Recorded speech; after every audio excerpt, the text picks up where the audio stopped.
Uh, Hello, everybody. I need to figure out how this works. Yeah. It's wonderful to be here in Croatia with all of you. It's exciting moment to be here and be in a battleship with the headlines around the NSS spying and all the issues. Is even if we are going to be in the ship for a little time and temporary, I think it's a great moment. What is CFF? I would like to know if anyone knows what is CFF. If you don't know, raise your If you don't know, raise your hand. Yeah, no. Okay. So for those who don't know, and those who already know, well, you hear it again. EFF is a non-for-profit organization founded in 1999. We have one simple goal. We want to ensure that our rights are respected in the online world. We knew by then that people were going to start using the internet in the daily life, and we want to ensure that our rights remain intact. We are membership organization with members also at international level. And the US, we do mainly litigation. We litigate against big corporations, so against the US government. We are suing the NSA, and we will be talking about that later in my talk. Um, and we are also activists who try to get the word out and explain easily what are the key issues or the key fights on the digital online world. We also have a group of hackers or technical people who explain in a very easy way how technology works to the lawyers, so they could really see how apply the law to development, technological developments. We also have tech people, the same tech people who actually develop cryptography, privacy-enhancing tools to protect privacy. For instance, we have a plugin that you can install is HTTPS everywhere that allow you to browse the internet securely. And it's very easy to use. So that's what we do. And what I do in EFF, so I'm part of the international team, and we work with organizations in different parts of the world to fight against surveillance legislation and practices. In the last few months, we have been developing a set of international principles on how to apply international human rights law to the digital environment, because we have seen that governments, the US first, but also other governments, are just passing surveillance legislation without taking into account their human rights obligations, the traditional human rights obligations.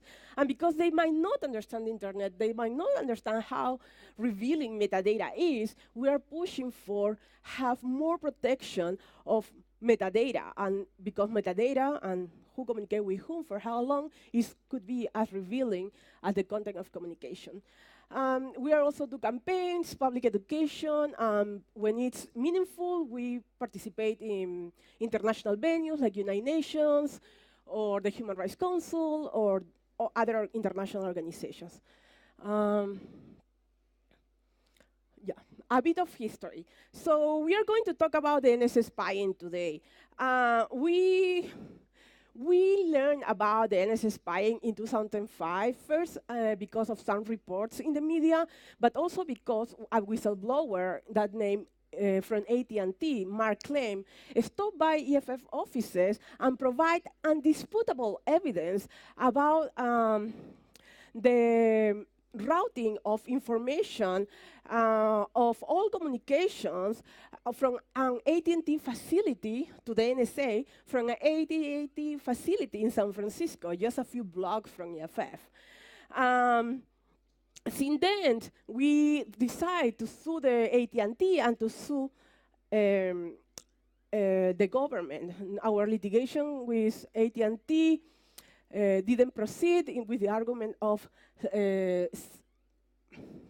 how it's called, the secret argument, the national grounds, it cannot proceed, it has no standing, and so it was rejected. But our litigation since 2008 has been alive. We are suing, the litigation is called Jewels versus NSA, and since then, we're saying that the collection of all the telephone records of Americans, and I will explain later what the law says for foreigners, this distinction that the US use. it's unconstitutional. We have a little of history of this case because it's very interesting. Even with Obama, Obama in 2009 said that this litigation should not proceed because of a state secret grounds.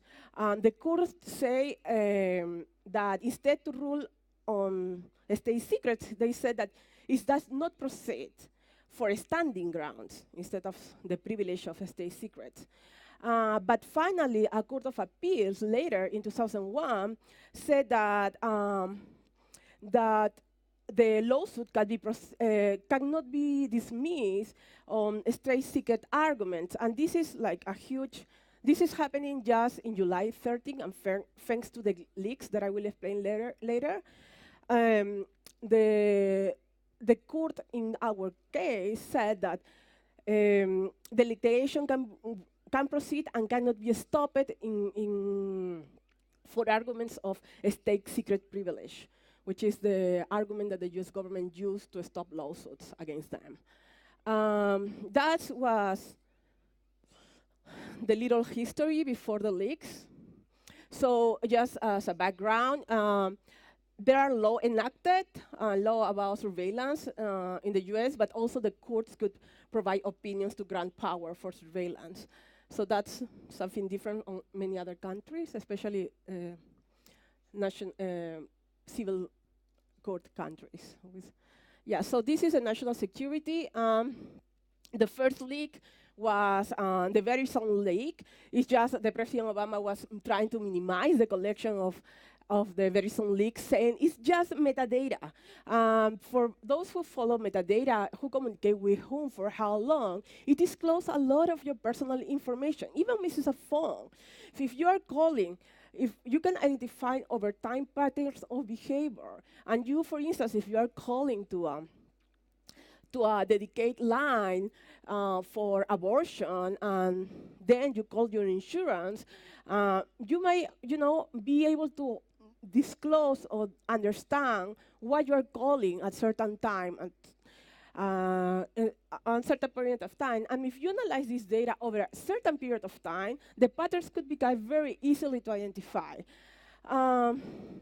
This is increased even worse with the use of cloud computing, because every time we use the internet, we disclose metadata, is the data about communication. So if you use the internet and you use a search engine, or you put your URL, you are disclosing your metadata. And every time you browse on the internet, unless you are using Tor or another security tool, privacy enhancing tool, you are leaving digital footprints of your online life. So we have this just metadata. We have where I am. Okay, so the fixed order. The court who authorized this order from Verizon to all the communications that are originating and terminating from the United States and within the United States was issued by a court that is a secretive court, it's the FISC. The FISC make opinions that are secret. There is no other party, it's just one party. So, and we have been also with trying to know their opinions, but their opinions, even opinions that are unconstitutional, they are not published. They are just secret because that's national security. It has been, yeah. And so this has been called on the United States. No. So this is a court. Okay, for the Verizon leak is the metadata. The power for the US to do so is because it has legal grounds, but it's very bad interpreted, is the Patriot Act, the 2015, also called business records. With this power, we see that the government has interpreted that, and I want to read exactly the provision because it's this surveillance, the US government can compel production of any tangible thing reasonably believed to be relevant to an authorized investigation conducted for the purpose of obtaining foreign intelligence. What this means is that the tangible things is all records. And relevant means all records, everything and anything. So the relevant has no meaning because it means everything. So this is really outrageous and it's unconstitutional, and we are challenging that. We'll explain that later. But even the author of the Patriot Act, Representative Sensenbrenner, I cannot pronounce that name, sorry. One of the authors of this has said and have threatened to say, you have to change that interpretation, if not, we are going to change the law. And it's threatened to take out the 215 power.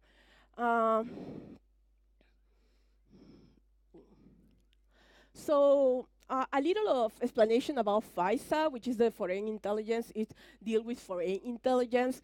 And it was created to protect the privacy of US citizens. This means that any people who is not US have no protection under this law. This was created to actually target foreigners.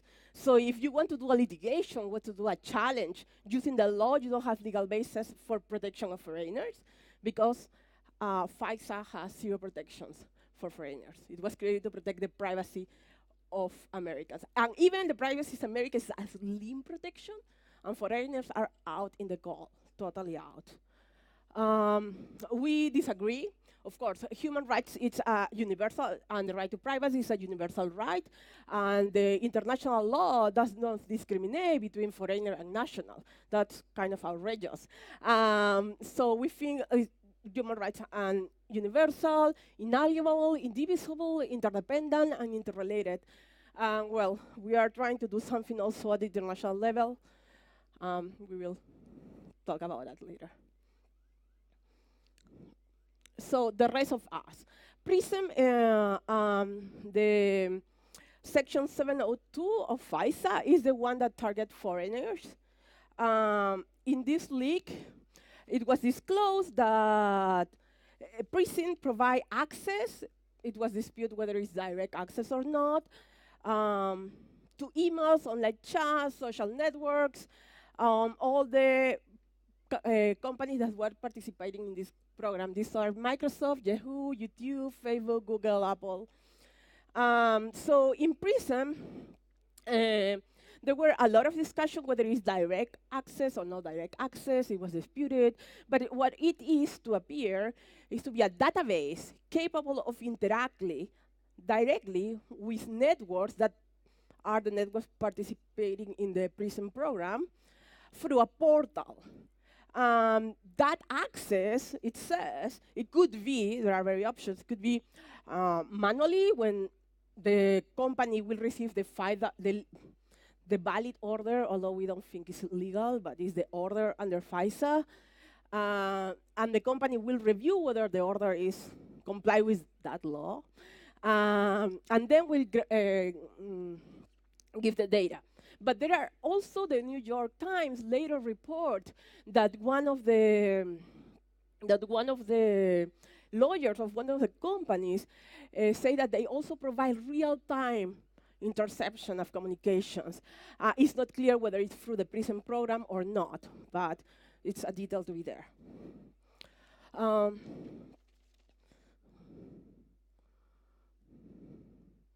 So the NSA internal procedures. This was another leak just revealed in June 20, and it reveals two kinds of documents. One document is the procedure that is used by NSA to target non-US persons. That's how the law said, to target all of you. And the second document is the procedures used by the NSA to minimize the data collected from US persons. And the interpretation of those documents is outrageous. First, they said, we already knew for previous leak that according to the procedure used by the NSA, it has to be 51% confidence that a person is foreigner.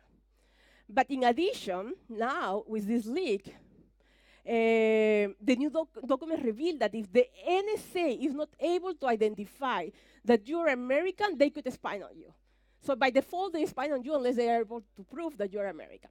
And I say I don't want to discriminate between American foreigner because everyone should have the equal access to justice. But that's the law, and I'm explaining it. Or that's the documents revealed by the NSA, better to say. And so the other thing that those documents revealed that was very valuable for EFF is that it confirmed that the NSA have content or repositories or databases of content of communication.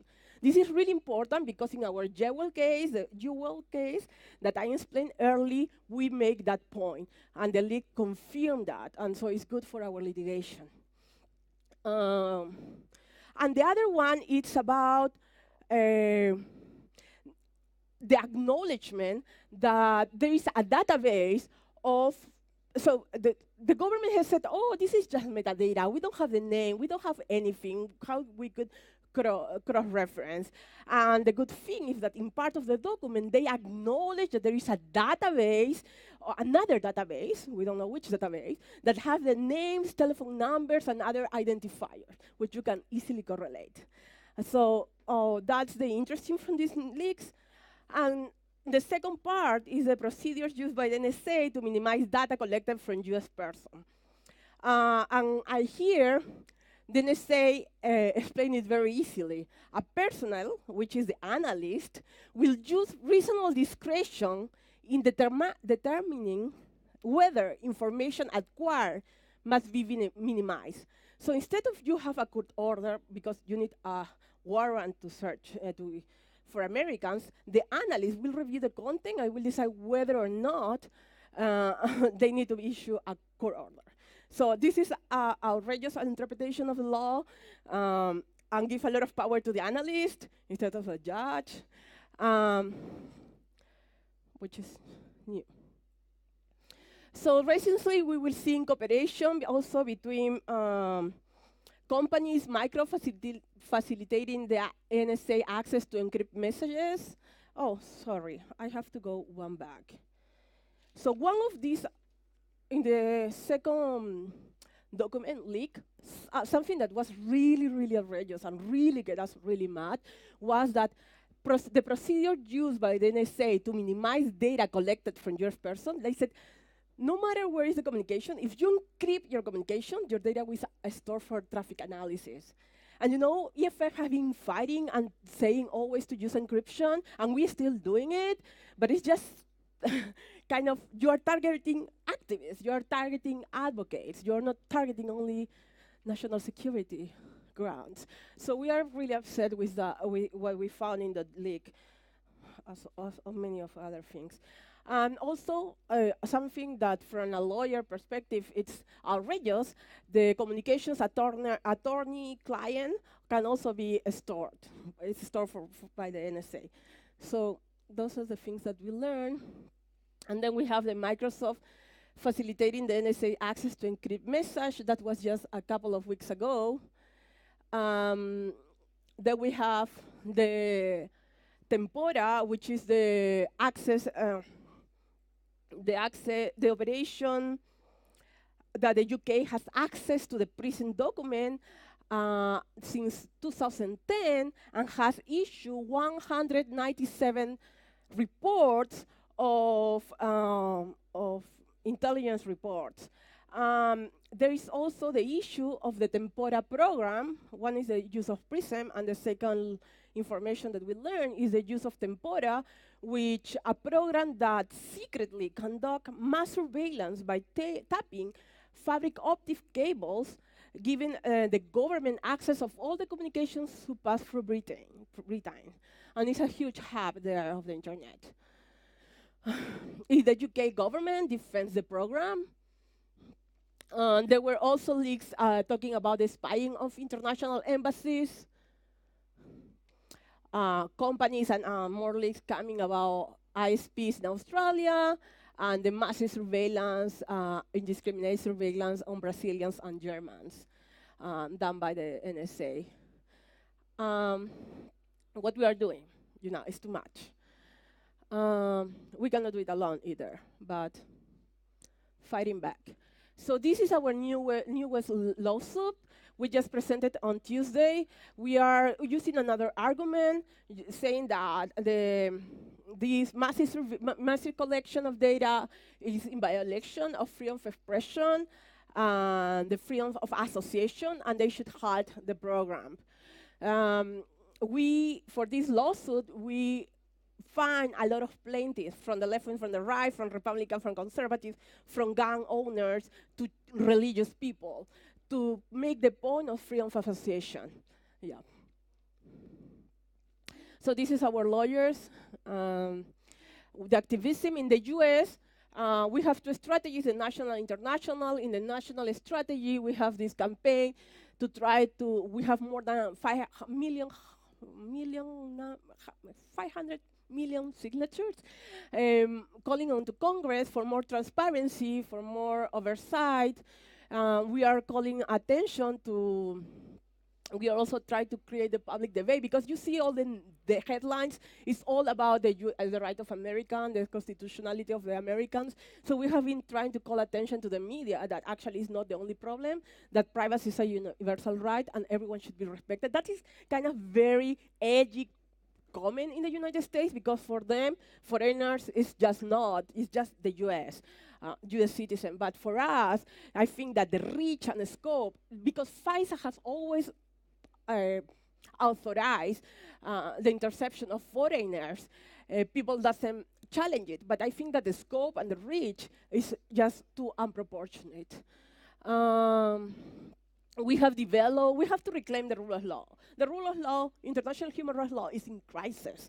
I mean, it's very clear where are the limits to the right to privacy. And we have developed a set of international principles to call attention and to do activism and educate our governments that if you want to limit the right to privacy, you have to comply with the international human rights law and not just delete it because you just don't know. And so this principle is very edgy in the sense that we are calling for search warrants that are as strong as the for metadata as equally as the content of communication. We not make a difference between metadata or content of communication. We believe that we should assess the data based in its sensitivity and the capacity to reveal personal information. And hence, we think that that distinction, those boxes that you have to check to see whether these have more protection than the other one, is just outdated, and we want to get rid of that. We also trying to do protests, and in the United States at least, in the streets to restore the Fourth Amendment. This is a grassroots activist. We were very active there, but it's organized by nobody, by everything. Restore the Fourth in 4th of July. I have 5 minutes, so this is some of the tactics, and we could talk more about the tactics that we are doing. We don't want the Privacy and Civil Liberties Oversight Board to deal with these issues and investigate. We want a church committee that have subpoena powers to be able to to know the truth of the scope and reach of this illegal unconstitutional surveillance. We want to reform the legislation to fix Patriot Act, to FISA, and the state secret privilege, which is this argument that was used by the government to just stop lawsuits. And we want holding public officials accountable for what they do. We also want to bring that international venues when we could create pressure. So some of the champions of freedom in the Congress in the US, and she's the government from Intelligence Committee. This is Lehi, oversight of the FDA. This is the Privacy and Civil Liberties Oversight Board that want to investigate the leaks, the mass surveillance. And then we have Clapper. And this is the director, James Clapper from National Intelligence. When in a hearing in front of Wyden, one of the champions of freedom in the Congress, he asked, does the NSA collect any type of data at all on millions or hundreds of millions of America? And Clapper said, no, sir, no wittingly. He lied. Global activism. We need global activism. The internet has been blowing with memes and everything. We have a huge protest. We need transparency to know the truth. We have a huge protest in Germany, yes, with scam. And when people go out and said, hey, this is just outrageous, it's unproportionate, it's overreaching, the scope is too much. We have also to use crypto. And I want to do call to the open source community. It's our last hope. We need encryption by default, and we need to use it right now. And we need more tools that make it more easier, but are secure. And that's so important now. There is also a need to defend companies, protection of privacy against companies, because the less data companies collect, the less data you hand over to the government. So there is a campaign in the European Union to protect their privacy data protection. It's called nakedcitizens.eu, because there is a reform of the EU directive on data protection. We think that we should take action. If you are here, organize your community. I know that Pirate Party have been organizing a lot of activism in Australia and in Europe with very good calls. There's also Freedom Not Fear probably will be used to call attention on these issues. Let's organize actions. Go organize yourself, educate the people. Let's do what happened with Soba Biba, that the people in the bus, in the train, they know what's going on, and they understood that the rights have been violated. We need to stop this, and we need everyone to stop it. Thank you.